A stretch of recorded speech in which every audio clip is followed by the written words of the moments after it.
ধরো, এক গভীর রাতে তুমি আকাশের দিকে তাকিয়ে আছো। অসংখ্য তারা ঝলমল করছে, যেন তোমার জন্য অজানা রহস্যের একটি দুয়ার খুলে দিচ্ছে। কিন্তু একবার ভেবে দেখো, এই মহাবিশ্বে আমরা যা দেখি, শুধু সেটুকু কি পুরো মহাবিশ্ব? উত্তরটা হলো না। আমরা যা দেখি তা কেবল মহাবিশ্বের 15%।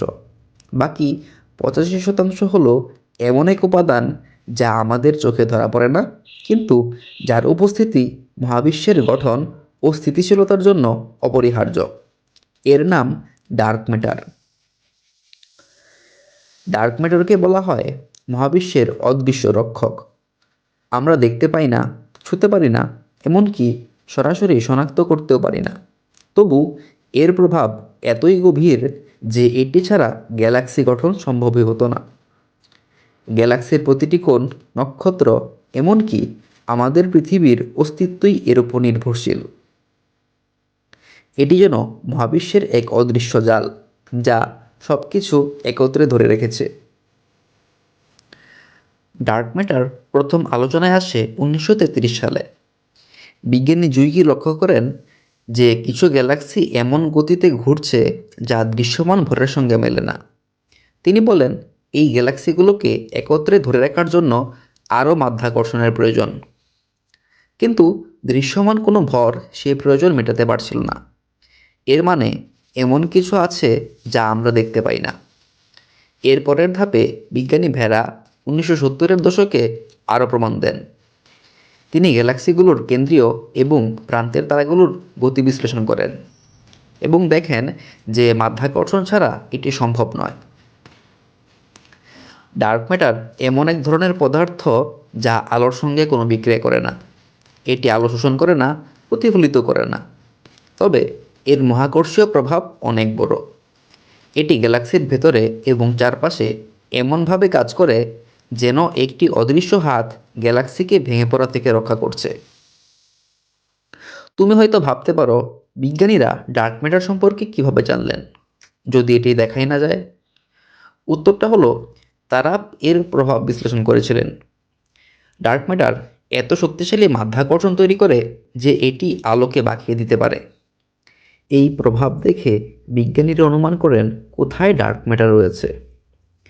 বিগ ব্যাংয়ের পরে মহাবিশ্বে যে বিকিরণ তৈরি হয়েছিল তাতে ডার্ক ম্যাটারের উপস্থিতি স্পষ্ট।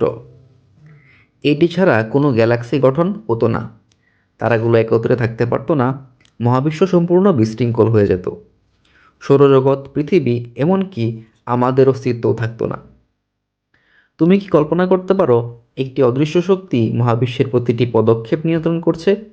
এটি যেন এক মহাজাগতিক নাটকের পেছনের পরিচালক, যার অস্তিত্ব ছাড়া পুরো নাটকটাই অর্থহীন। বিজ্ঞানীরা ডার্ক ম্যাটার নিয়ে আজও গবেষণা চালাচ্ছেন। তাদের প্রধান লক্ষ্য হলো এর প্রকৃতি এবং কণাগুলোর সম্পর্কে বিস্তারিত জানা। তারা কিছু কণার সংঘর্ষ ঘটিয়ে এমন তথ্য বের করার চেষ্টা করছেন যা ডার্ক ম্যাটারের কণার বৈশিষ্ট্য বুঝতে সাহায্য করবে। নাসার জেমস ওয়েব স্পেস টেলিস্কোপ এবং অন্যান্য মহাকাশ গবেষণা যন্ত্র থেকে এর প্রভাব বিশ্লেষণ করা হচ্ছে। বিজ্ঞানীরা কম্পিউটার সিমুলেশনের মাধ্যমে মহাবিশ্বের গঠনে ডার্ক ম্যাটারের ভূমিকা মডেল করছেন। এতে আমরা আরও গভীরভাবে বুঝতে পারব কীভাবে গ্যালাক্সি ও তারাগুলো তৈরি হয়েছিল। ডার্ক ম্যাটার যদি আমরা পুরোপুরি বুঝতে পারি, তাহলে এটি আমাদের জীবনে বিপ্লব আনতে পারে। এটি এমন এক শক্তি ধারণ করে যা অদূর ভবিষ্যতে তেল, গ্যাস এবং সৌরশক্তির বিকল্প হতে পারে। এটি একটি বিশুদ্ধ ও অমিত শক্তি হিসেবে কাজ করতে পারে, যা পৃথিবীর শক্তির চাহিদা মেটাবে। ডার্ক ম্যাটারকে ব্যবহার করে এমন মহাকাশযান তৈরি করা সম্ভব হতে পারে যা আলোর গতিতে চলতে পারে। এতে আমরা নতুন গ্রহে বসতি স্থাপন করতে পারব। এটি আমাদের মহাবিশ্বের জন্ম, সম্প্রসারণ এবং ভবিষ্যৎ সম্পর্কে চমকপ্রদ তথ্য দিতে পারে। আমরা হয়তো জানতে পারব মহাবিশ্ব কিভাবে শুরু হলো এবং এটি কোথায় গিয়ে শেষ হবে।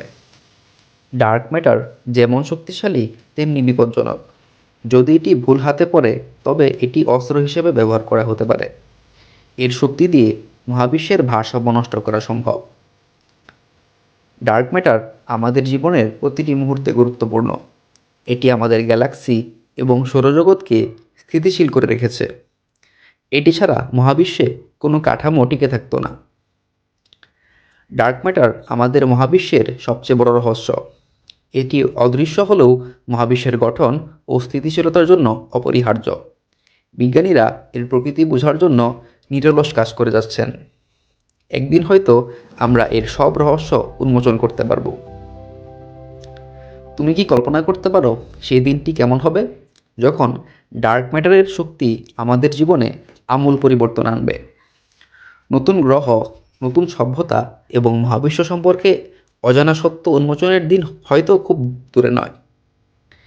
ডার্ক ম্যাটার শুধু একটি রহস্যই নয়, এটি আমাদের ভবিষ্যতের সম্ভাবনার দরজা। তো ভিডিও ভালো লাগলে ডার্ক ম্যাটার খোঁজা শুরু করতে পারো, তবে এটি খুঁজতে গিয়ে আবার সাবস্ক্রাইব করতে ভুলে যেও না।